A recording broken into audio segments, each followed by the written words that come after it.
कुछ दिन ध्यान में जी लगता है, फिर कुछ दिन पूजा और भजन चलता है, लेकिन एकाग्रता कहीं भी नहीं होती। अपनी इस स्थिति से परेशान हूं, कृपा कर मुझे साधे। मन का स्वभाव ऐसा, न यहां लगता न वहां लगता। मन का स्वभाव है द्वंद्व। जो करोगे वहीं से उछटा हुआ लगेगा, जहां हो वहां से भागा हुआ रहेगा, जहां नहीं हो वहां का रस जन्मेगा। जो मिला व्यर्थ हो जाता, जो नहीं मिला वे दूर के ढोल बड़े सुहावने लगते। मन के स्वभाव को समझो। न तो ध्यान काम आता न भजन काम आता, मन के स्वभाव को समझना काम आता। मन की ये प्रक्रिया है, पद मिल जाए तो असंतुष्ट, पद न मिले तो असंतुष्ट, पद न मिले तो पीड़ा, पद मिल जाए तो व्यर्थता का बोध। गरीब रोता अमीर नहीं, अमीर रोता कि अमीर हो गया, अब क्या करूं। जो भी तुम्हारे पास है वो पास होने के कारण ही दो कौड़ी का हो जाता है, और जो तुमसे बहुत दूर है, दूर होने के कारण ही उसका बुलावा मालूम होता है। मन के इस आधारभूत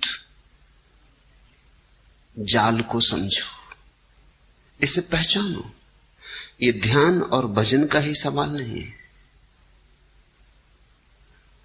भोजन करो तो मन में उपवास का रस उमगता है कि पता नहीं उपवास करने वाले न मालूम किस गहन शांति और आनंद को उपलब्ध हो रहे हो। उपवास करो तो भोजन की याद आती है। जीवन के प्रत्येक पल तुम ऐसा ही पाओगे। बाग में लगता नहीं, सहरा से घबराता है जी।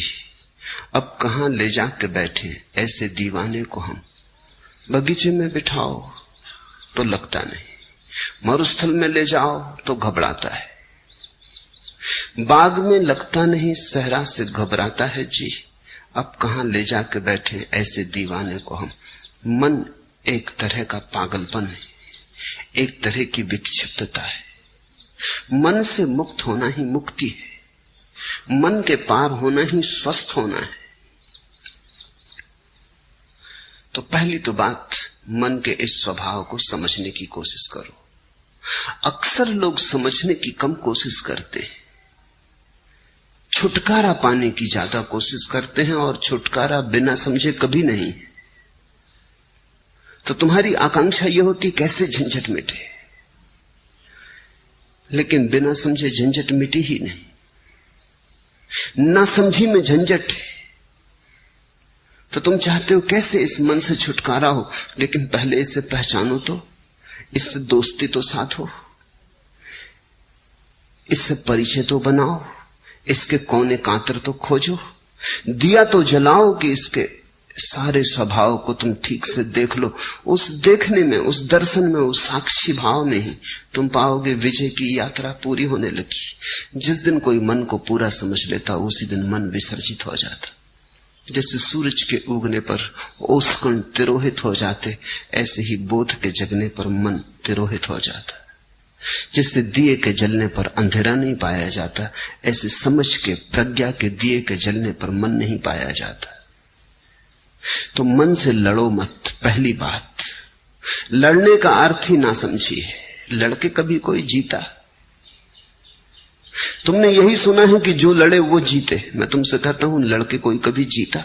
समझ के जीत होती। लड़ने वाले तो ना समझ। लड़ोगे किससे? छायाओं से लड़ रहे हो। जैसे कोई अपनी छाया से लड़ने लगे, खींच ले तलवार, करने का लगे हमला। परिणाम क्या होगा? छाया कटेगी। परिणाम यही होगा, खुद ही थकेगा, और डर है कि छाया से लड़ने में कहीं अपने हाथ पैर न काट ले। क्रोध में, उबाल में, पागल ना हो उठे। कहीं ऐसी घड़ी ना आ जाए कि विक्षिता में अपने को ही काट ले। अक्सर मन के साथ लड़ने वाले ऐसी ही स्थिति में पड़ जाते। मन तुम्हारा है, तुम्हारी छाया है नहीं, बस छाया जैसा है। रोशनी बढ़ाओ, थोड़े जाग के मन को समझो। जब ध्यान करो मन कहे भजन में, तो जरा जाग के देखो, एक तरफ खड़े होकर देखो कि मन क्या कह रहा है। जब भजन करो और मन कहे ध्यान लगाओ, तब जाग के देखो कि मन क्या कह रहा है। इसकी चालबाजियां पहचानो, इसकी कूटनीति पहचानो। मन बड़ा राजनीतिज्ञ है, ये तुम्हें भटकाए रहता है, ये तुम्हें चलाए रहता है। और तुमने ध्यान करके भी देख लिया, वहां भी नहीं लगा, और तुमने भजन करके भी देख लिया, वहां भी नहीं लगा। तो अब ये तो समझो कि मन कहीं लगेगा ही नहीं। मन का लगना धर्म नहीं, ना लगना मन की आदत है। कहीं लगता नहीं, जो नहीं लगता वही मन है। तो अब जब मन तुमसे कहे कि ध्यान करो, क्या भजन में पड़े हो, तो जाग के देखना कि ये फिर वही मन जो कहीं नहीं लगता, भजन में भी नहीं लगा था। तब इसने कहा था ध्यान करो, अब कहता है भजन करो। पहले कहा संसार में उलझे रहो, फिर कहा सन्यास ले लो। अब सन्यास में भी नहीं लगता, कहता है संसार में लौट चलो। इस मन को जरा देखना। कुछ करने की बात नहीं है, सिर्फ शांत भाव से देखना। तुम्हारे देखने में ही तुम पाओगे मन गिरने लगा, तुम पर उसकी पकड़ जाने लगी। तुम पर पकड़ छूट जाए, तुम थोड़े शिथिल हो जाओ मन के पास से, तुम थोड़े बाहर सरकने लगो। न तो ध्यान से घटती है बात, न भजन से घटती है, समझ से। इसलिए समस्त धर्मों का सार है जागरूकता। प्रश्नकर्ता पूछता है एकाग्रता नहीं बनती। एकाग्रता की खोज ही गलत है, जागरूकता खोजो। एकाग्रता की खोज तो फिर मन के ही सिक्कों में फंसे। ये मन ही है जो कहता है एकाग्र बनो। ये तुम्हें असंभव चीजें करने को देता है, फिर वो नहीं होती तो तुम हारे थके परेशान हो जाते हो। एकाग्रता की कोई जरूरत ही नहीं है। थोड़ा जीवन की गणित की व्यवस्था के सूत्र समझने चाहिए। पहला सूत्र, जब भी मन नहीं होता तब तुम एकाग्र होते हो। कभी अपने काम में पूरे संलग्न, चाहे बुहारी लगा रहे हो घर में, लेकिन पूरे संलग्न, अचानक तुम पाते हो मन नहीं है। संगीत सुनते संलग्न, मन नहीं है। चित्र बनाते, किसी भी घड़ी जब तुम पाते हो कि मन नहीं है, तुम ही हो, तो एकाग्रता अपने आप घटती है। एकाग्रता घटाई नहीं जा सकती। एकाग्रता मन की तन्मयता का परिणाम है। जब मन डूबा होता है तब तुम एकाग्र होते हो। जब मन उभर आता है तब तुम अनेकाग्र हो जाते हो। मन तुम्हें अनेक में बांट देता है, खंड खंड कर देता है। अब तुम चेष्टा कर रहे हो एकाग्र होने की। एकाग्र होने की चेष्टा और झंझट लाएगी, क्योंकि करोगे किससे चेष्टा तुम एकाग्र होने की? मन से ही करोगे। सब चेष्टा मात्र मन से होती। अब तुम एक ऐसे काम में लगे हो जैसे कोई आदमी अपने जूते के बंद खींच खींच के खुद को उठाने की कोशिश करे।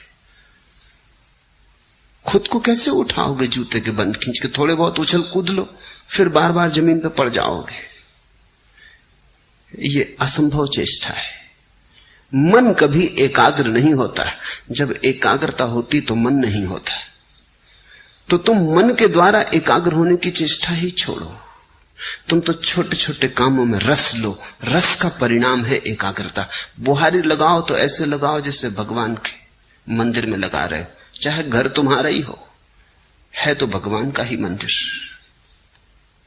भोजन करो तो ऐसे ही करो जैसे भगवान को ही भोग लगा रहे हो। भोजन तो तुम ही कर रहे हो, लेकिन अंततः तो भगवान को ही लग रहा है भोज।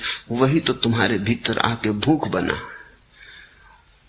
उसी ने तो तुम्हारी भूख जगाई, वही तो तुम्हारे भीतर भूखा है, उसके लिए ही तो तुम भोजन दे रहे हो। रस जगाओ, एकाग्रता की बात मत उठाओ। रस का सहज परिणाम एकाग्रता है। जो करते हो उसे रसपूर्ण ढंग से करो, उसमें डुबकी लो। छोटे और बड़े काम नहीं है दुनिया में, जिस काम में तुम डुबकी ले लो वही बड़ा हो जाता है। बुहारी लगाने में डूब जाओ, वही बड़ा हो जाता है। कबीर कहते हैं, खाऊं पीऊं सो सेवा, उठूं बैठूं सो परिक्रमा। मेरा उठना ही बैठना उस परमात्मा की परिक्रमा है, और जो मैं खाता पीता हूं यही उसकी सेवा है। रस, मेरे देखे अधिक लोगों के जीवन का कष्ट यही है कि वो जीवन में कहीं भी रस नहीं ले रहे हैं।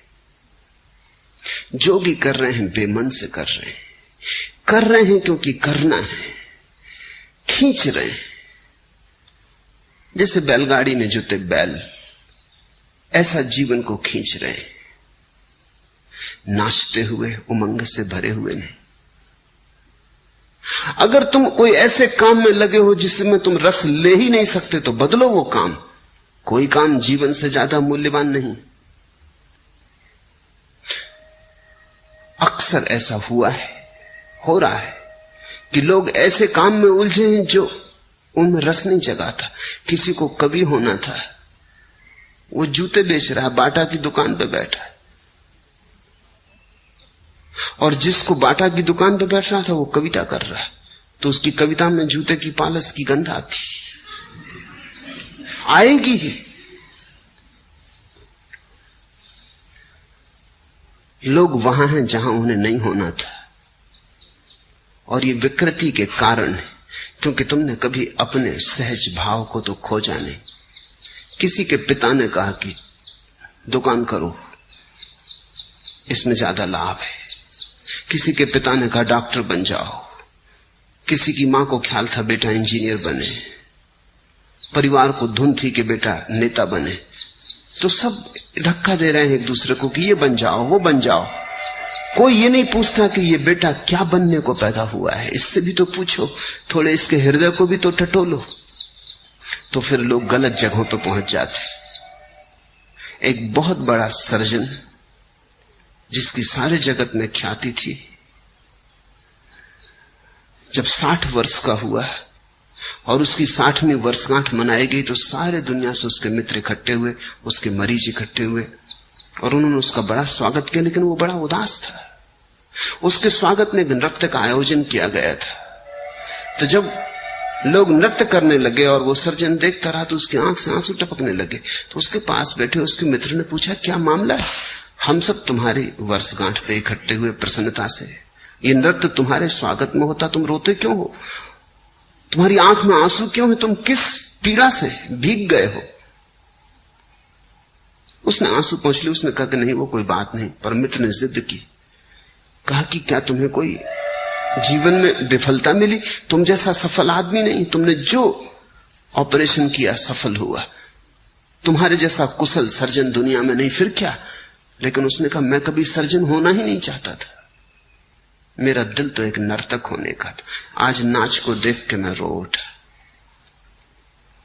मैं छोटा मोटा नर्तक होता, कोई मुझे ना जानता तो भी मेरी तृप्ति होती। आज मैं दुनिया का सबसे बड़ा सर्जन, लेकिन मेरी कोई तृप्ति नहीं, मेरी नियत ही मुझे न मिली।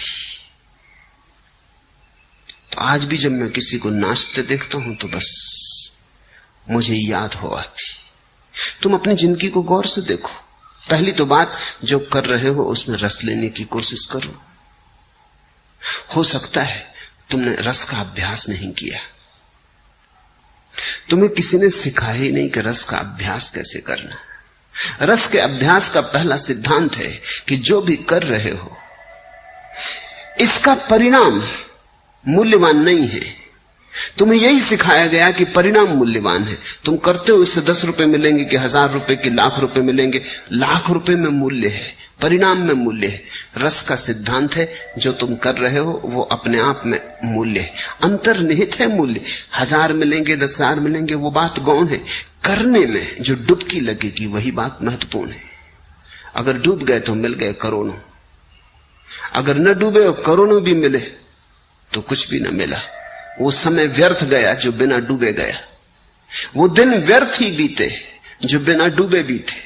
जब रस धारणा बही तो तुम जिए न जिए बराबर। रस विमुग्धता में ही जीवन है। तो पहली तो बात, जो कर रहे हो, तुमसे नहीं कहता कि जल्दी बदलने में लग जाना, क्योंकि हो सकता है तुम अपना काम भी बदल लो और रस ना आए, क्योंकि रस आने की तुम्हारी आदत ही ना रही हो, तुमने रस बनाने की बात ही ना बनाई हो। तो पहले तो जो कर रहे हो उसमें रस लेने की कोशिश करना। 100 में 50 मौके तो ऐसे हैं कि तुम उसी में रस ले पाओगे। रस लेते ही एकाग्रता हो जाएगी। देखा, स्कूल में छोटे बच्चे पढ़ते, बाहर चिड़िया गुनगुनाने लगी गीत, बच्चा एक टक होकर सुनने लगता है। शिक्षक डंडा पीटता है टेबल पर कि यहां ध्यान दो, एकाग्रता करो। एकाग्रता बच्चा कर ही रहा है, मगर शिक्षक में नहीं कर रहा, ये बात सच है। ये ब्लैक बोर्ड पर नहीं कर रहा, ब्लैक बोर्ड पर लिखे अक्षरों पर नहीं कर रहा। लड़का तो एकाग्रता कर ही रहा है, एकाग्रता तो हो ही रही। वो जो चिड़िया गीत गा रही वो उसे सुन रहा है। शिक्षक कहता है एकाग्रता करो, मन को ऐसा विचलित मत करो। बात बिल्कुल गलत कह रहा है शिक्षक। शिक्षक उसके मन को विचलित करने की कोशिश कर रहा है। वो एकाग्र है। अगर कोई बाधा न दे तो ये सारा संसार थोड़ी देर के लिए मिट जाएगा। वो चिड़िया की गुनगुनाहट होगी, उसका गीत होगा, इस बच्चे की भावदशा होगी, और ये एक बात सीख लेगा, रस की। रस चूंकि उसे चिड़िया के गीत में आ रहा है इसलिए एकाग्र हो गया है। उसी कक्षा में ऐसे बच्चे भी होंगे जिन्हें रस गणित के सवाल में आ रहा है, वो वहां एकाग्र हो गए। हमें लोगों को एकाग्रता नहीं सिखानी चाहिए, उनका रस देखकर उन्हें दिशा देनी चाहिए। जो बच्चा गणित को सुन के एकाग्र हो गया, बाहर भौंकते कुत्ते, लड़ती बिल्लियां, गीत गाती चिड़ियां, रास्ते पे बैठे मदारी की बीन कुछ नहीं सुनाई पड़ती, ये बच्चा आइंस्टीन होने को पैदा हुआ है। इसकी एकाग्रता ही खबर देती है। अब इस बच्चे से तुम कहो कि चिड़ियां गीत गा रही उन पे एकाग्रता करो, ये ना कर पाएगा, ये संभव नहीं होगा। हमें देखना चाहिए कि कहां हमारी एकाग्रता है, वहीं हमारा जीवन है। मगर आज अचानक जीवन बदलने का तुम्हारे हाथ में उपाय नहीं। आज तो पहचानने का भी उपाय नहीं कि कहां तुम्हारी एकाग्रता होती। तुम तो भूल ही गए, तुम्हारे जीवन की सारी व्यवस्था उल्टी सीधी हो गई। दूसरों ने तुम्हें चला दिया, दूसरों ने तुम्हें मार्ग दे दिया, दूसरों ने तुम्हें दिशा और आदर्श दे दिए, तुम्हें पूरी तरह भरमा दिया है। पहले तो जो काम कर रहे हो उसमें रस लेने की आकांक्षा जगाओ। जो काम कर रहे हो उसे इतने भाव से करो, इतनी मगनता से करो कि उससे अतिरिक्त ऊर्जा बचे ही नहीं विघ्न बाधा डालने को। एकाग्रता का और क्या अर्थ होता है? एकाग्रता कोई जबरदस्ती थोड़ी, एकाग्रता बड़ी स्वाभाविक घटना है। अब तुम यहां मुझे सुन रहे हो, जिनको मेरी बात में रस आ रहा है वो एकाग्र है। एकाग्रता कर थोड़ी रहे हो, एकाग्रता हो रही है, इसे समझने की कोशिश करो। तुम्हारे करने की थोड़ी बात है। तुम थोड़ी के बैठे हो सब मांसपेशियों को खींच के और आंखें मुझ पे गड़ा के और चेष्टा कर रहे हो कि एकाग्रता। ऐसी एकाग्रता करोगे तो तुम सुन ही ना पाओगे जो मैं कह रहा हूं। एकाग्रता सहज है, तुम्हें रस आ रहा है, उसी रस कारण तुम चल आए हो, उसी रस के कारण तुम रोज चलते आए हो, वही रस तुम्हें लाता रहा है। रस है तो एकाग्रता है, तो तुम रस को जगाओ, एकाग्रता की बात ही छोड़ दो। अगर रस जगे ही ना तो फिर समझो, फिर हिम्मत करो, साहस करो, बदलो उस व्यवस्था को जिसमें रस नहीं जगता। हो सकती है वो व्यवस्था तुम्हारे लिए नहीं। तो दरिद्र हो जाना बेहतर है समृद्ध होने की बजाय, सड़क का भिखारी हो जाना बेहतर है सम्राट होने की बजाय, अगर रस आ जाए। क्योंकि रस ही सम्राट बनाता है। तो कभी कभी तुम किसी भिखारी के चेहरे पर ऐसी आभा देखोगे जो सम्राटों के चेहरों पर नहीं दिखती। रस विमुग्ध है, वो अपने काम में लीन है। रथचाइल्ड ने अपनी आत्मकथा में लिखा है कि एक भिखारी आया, 5 बजे सुबह उसका दरवाजा खटखटाने लगा। वो बड़ा नाखुश हुआ। 5 बजे सुबह नींद से भरे उसको उठाया। वो बड़ा झल्लाता हुआ बाहर आया। ऐसे वो देना पसंद करता था, दान उसका रस था। लेकिन ये कोई वक्त है? तो उसने भिखारी को कहा, सुनो जी, ये कोई समय है? भिखारी ने कहा कि आप भी सुनो, आप बैंकिंग का धंधा करते हो, मैं कोई सलाह तो देता नहीं,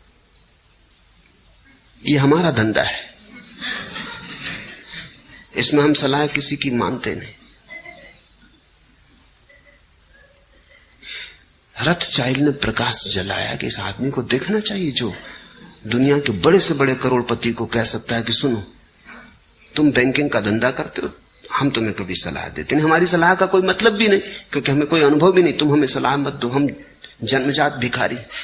उस आदमी के चेहरे को देखा, वो बड़ा प्रसन्न आदमी था। रथचाइल्ड ने लिखा, मैं मंत्र मुक्त हो गया। ये हिम्मत भिखारी की नहीं, सम्राट की होती। रथचाइल्ड को ऐसा कहना जिसके पास भीख मांगने आए कि चुप, सलाह मत देना, मेरे धंधे को मैं भली भांति जानता हूं। रथचाइल्ड ने उसे खूब दिया और कहा, मैं खुश हुआ इस बात से कि कोई आदमी अपने भिखमंगेपन की भी इतनी प्रतिष्ठा रखता है। कभी तुम्हें राह का भिखारी भी प्रसन्न मिल सकता है। प्रसन्नता का कोई संबंध इससे नहीं कि तुम्हारे पास क्या है। जो भी तुम्हारे पास है उसमें अगर रस है तो प्रसन्नता है। तुम अगर हाथ के भिक्षा पात्र को भी गीत गुनगुनाते हुए ढो रहे हो तो आनंद है, और तुम्हारे पीछे स्वर्ण रथ चल रहे हैं और तुम मुर्दा बुझे तो कुछ अर्थ नहीं है। एकाग्रता मत पूछो। यद्यपि तुम्हें यही सिखाया गया है स्कूल से लेकर विश्वविद्यालय तक, और तुम्हारे तथाकथित धर्म गुरु भी तुम्हें यही सिखाते हैं कि एकाग्रता। मैं तुमसे कहता हूं रसमग्नता, वो शब्द हटा दो, क्योंकि वो शब्द सीधा काम का ही नहीं है। एकाग्रता जरूर आती है मगर परिणाम की तरह आती। एकाग्रता साधन नहीं है। जहां रस लोगे वहीं घट जाती, रस के पीछे बंधी चली आती, रस की छाया है। तो तुम कहीं भी रस लो, अगर मंदिर में रस ना आता हो, फिक्र छोड़ो, फिर मंदिर में परमात्मा तुम्हारे लिए नहीं घटेगा। जहां रस ही नहीं है वहां एकाग्रता नहीं होगी, एकाग्रता नहीं होगी, परमात्मा कहां होने वाला है। अगर तुम्हें बांसुरी के गीत में रस आता है तो वहीं तुम्हारा परमात्मा तुम्हें मिलेगा। अगर नर्तक की पायलों में तुम्हें रस आता है तो तुम्हारा परमात्मा वहीं नाचेगा। तुम्हारे परमात्मा की खोज तुम्हारे रस से ही तय होगी। रसो वैसा, उस परमात्मा का स्वभाव रस है। किसी शास्त्र ने कहा कि परमात्मा का स्वभाव एकाग्रता है। सच्चिदानंद वो रस की बात है। तुम्हें जहां आ जाए रस, जहां आ जाए आनंद, जहां उमंग उठे, जहां तुम खिल उठो, फिर वो कुछ भी हो, चाहे खेल हो तो प्रार्थना बन गई। और ऐसे तुम बैठे बैठे प्रार्थना करते रहो, भजन करते रहो, ध्यान करते रहो, रस उमगे नहीं, मेघ मलार बजे नहीं, हृदय गुनगुनाए नहीं। ऐसे तुम करते चले जाओ जबरदस्ती, यंत्रवत। करनी चाहिए कर्तव्य बस। लोग कहते हैं इससे रस मिलेगा इसलिए कर रहे हैं, नहीं। जहां रस मिलता है वहीं परमात्मा आता है। इसलिए मैं तुमसे कहता हूं कि मेरे पास तुम्हें देने के लिए कोई अनुशासन नहीं, क्योंकि अनुशासन कोई भी होगा पराया होगा, दूसरे का होगा। तुम्हें अपना अनुशासन खोजना पड़ेगा। प्रत्येक व्यक्ति को अपना मार्ग खोजना पड़ेगा। मैं इशारे देता हूं, उन इशारों से तुम अपना मार्ग समझने की कोशिश करो। कबीर ज्ञान को भी उपलब्ध हो गए तो भी कपड़ा बुनते रहे। जुलाहापन उन्होंने छोड़ा नहीं। किसी ने पूछा कि अब तो आप बंद करें, कभी सुना नहीं कि कोई बुद्ध पुरुष और कपड़े बुनता रहा और जुलाहा बना रहा और बाजार में कपड़े बेचने जाता रहा, आप तो छोड़ो। लेकिन कहते हैं कबीर ने कहा इसी कपड़े के बुनने ने तो मुझे परमात्मा से मिलाया, इसे कैसे छोड़ दूं? ये मेरी प्रार्थना, ये मेरी पूजा, ये मेरी अर्चना। झीनी झीनी बीनेरी चदरिया, वो जुलाहे का गीत है, कोई और दूसरा तो गा भी नहीं सकता। बुद्ध कैसे गाएंगे? बुद्ध ने कभी चदरिया बिनी नहीं, उन्हें कुछ पता भी नहीं। महावीर कैसे गाएंगे? चदरिया थी वो भी छोड़ दी। उनसे तो पूछो कैसी छोड़ी रे चदरिया, तो बता सकते। लेकिन कबीर ने बुन बुन के पाया। वो ताने बाने चादर के बुनते बुनते उनका ध्यान फला, वहीं रस विमुक्त हुए। पर कैसे पाया उन्होंने? क्योंकि हमें बुद्ध की बात समझ में आ जाती है कि दूर बोधि वृक्ष के नीचे ध्यान में बैठे हुए, कि महावीर वनों में पर्वतों में एकांत में 12 वर्ष मौन में खड़े हुए। कबीर कपड़ा बुन बुन के पा लिए, रस से बुना होगा। कबीर कहते थे राम के लिए बुन रहा हूं। सभी ग्राहकों में राम देखते थे। जब अपना कपड़ा बुन के वो काशी के बाजार में बेचने जाते, कोई मिल जाता रास्ते में, कहां जा रहे हो, तो वो कहते राम आए होंगे, उनको जरूरत है, कपड़ा बुन के लाया हूं, बड़ा बढ़िया बुना है, राम को देने जा रहा हूं। जब कोई ग्राहक उनसे कपड़ा खरीदता तो वो कहते संभाल के रखना राम, बड़ी मेहनत से बुना है, बड़े रस से बुना है, कपड़ा ही नहीं है, पीढ़ी दर पीढ़ी चले ऐसी मजबूती से बुना है।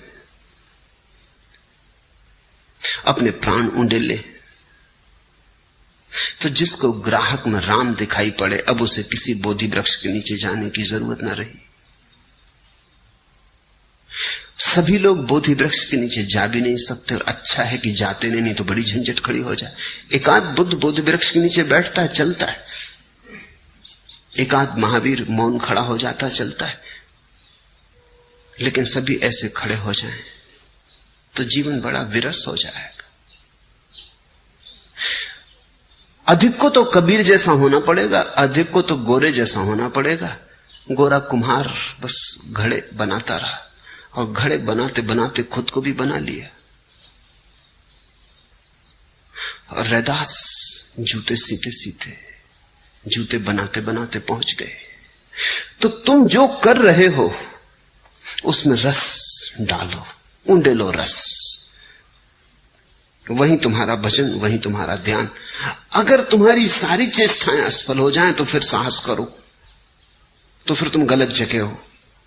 तुम कुछ ऐसी जगह बहने की कोशिश कर रहे हो जो चढ़ाव पर है। तो नदी चढ़ाव पे तो नहीं बहती, ढाल पर ही बह सकती है। रसधार भी ढाल पर ही उतर के बह के मिलता है। तो फिर बदलो, इसलिए साहस की जरूरत है। पहले सारी चेष्टा कर लो, और फिर तुम्हें लगे कि नहीं, इस ढंग से मेरे लिए परमात्मा से मिलन नहीं हो सकेगा, तो बदलो। उस बदलाहट को मैं संन्यास कहता हूं। बदलने की हिम्मत रखो। एक आदमी 40 साल तक लंदन के बाजार में दलाल का काम करता रहा। बड़ा सफल आदमी था, खूब कमाई थी, सब तरह का सुख था। किसी ने कभी सोचा भी न था एक रात वो घर से नदारद हो गए। पत्नी भी भरोसा ना कर सकी, बेटे भी भरोसा ना कर सके, मित्र भी भरोसा ना कर सके, काम धंधे में जो लोग संबंध था वो भी भरोसा ना कर सके। क्योंकि न तो वो आदमी कभी किसी और स्त्री के संग में देखा गया था कि पत्नी सोच भी सके कि वो किसी स्त्री के साथ भाग गया, न उसके कोई धार्मिक रुझान थे कि वो कोई किसी जाके आश्रम में सन्यासी हो गया होगा, न कोई दुख था कि आत्महत्या कर ली होगी। सब भांति सुखी संपन्न आदमी था, जिसको हम सुखी संपन्न कहते, वैसा आदमी था, सब ठीक ठाक था। कोई 3 साल बाद उस आदमी का पता चला कि वो पेरिस में चित्रकला सीख रहा है, भिखमंगे की हालत हो गई है। भागे उसके मित्र, उसने कहा तुमने ये क्या किया? तुम्हारे पास सब था, सब ठीक था। उसने कहा वही अड़चन थी, सब ठीक था, कहीं कुछ गड़बड़ ना थी। लेकिन कोई प्रफुल्लता ना थी, कहीं कोई उमंग ना थी। सब ठीक चल रहा था और सब ठीक में चला रहा था, लेकिन कोई रसधार न बह रही थी। मेरे जीवन में सदा से आकांक्षा थी कि चित्रकार बनूं, दलाल बनना मैंने कभी चाहा न था। वो सफलता संयोगिक थी। अब मैं खुश, मेरे पास अब कुछ भी नहीं है। चित्र बनाता हूं, बिक जाते हैं तो भोजन के लायक, कपड़े के लायक इंतजाम कर पाता हूं। अपने पास रहने का छप्पर भी नहीं, एक मित्र के कमरे में बना हूं, रह रहा हूं, लेकिन वापस मुझे जाना नहीं। मैं प्रसन्न। और जो मित्र गए थे उन्होंने देखा कि वो आदमी एक अद्भुत ऊर्जा से, एक अद्भुत आभा से भरा था। सूख गया था शरीर उसका, लेकिन एक रोशनी थी। उसने कहा मैं किसी से नाराज नहीं हूं। मेरी पत्नी को कहना मैं किसी से नाराज नहीं, सब ठीक था। मैं बिल्कुल जैसा जिसको हम सुखी संपन्न कहते हैं वैसा आदमी था। मेरे बच्चे ठीक हैं, मेरे बेटे ठीक हैं, मेरी पत्नी ठीक है, सब ठीक था। लेकिन सब ठीक से कहीं कुछ होता, ठीक से कुछ ज्यादा चाहिए। ठीक से क्या होगा, ऐसे तो ठीक ठीक ठीक और मर जाएंगे। सुविधापूर्वक जी लिए और मर गए, नाच तो पैदा ही ना हुआ, जीवन में फूल तो खिले ही नहीं, लौटा नहीं वापस। बड़ा चित्रकार बन गया। इसे मैं सन्यास कहता हूं। न उसने गैरिक वस्त्र पहने, न वो किसी आश्रम में गया, लेकिन इसे मैं सन्यास कहता हूं। सन्यास का अर्थ हुआ साहस इस बात का कि अगर दिखाई पड़े कि मेरा जीवन मरुस्थल में खोया जा रहा है, तो अपनी राह बदल लेने की, चाहे कोई भी कीमत चुकानी पड़े। आदमी कमजोर है, वो सुविधा से जीता है। चाहे कुछ न मिले, लेकिन सुविधा तो है, सुरक्षा तो है, कुछ न मिले। इसलिए ये सारे प्रश्न उठते हैं कि एकाग्रता कैसे सधे। तो पहले तो कोशिश करना, सध जाए तो शुभ।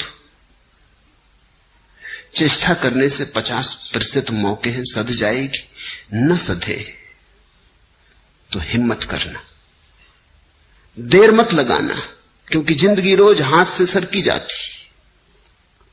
जिंदगी उन्हीं की है जो हिम्मत से जिंदगी को बदलने के लिए तैयार होते, नहीं तो जिंदगी बह जाती चिकने घड़े के ऊपर, जैसे वर्षा का जल बह जाता, कुछ भरता करता नहीं, या उल्टे घड़े पर जैसे वर्षा गिरती रहती, टप टप बहुत आवाज शोरगुल मचता, लेकिन घड़ा खाली खाली रहता, उल्टा रखा है।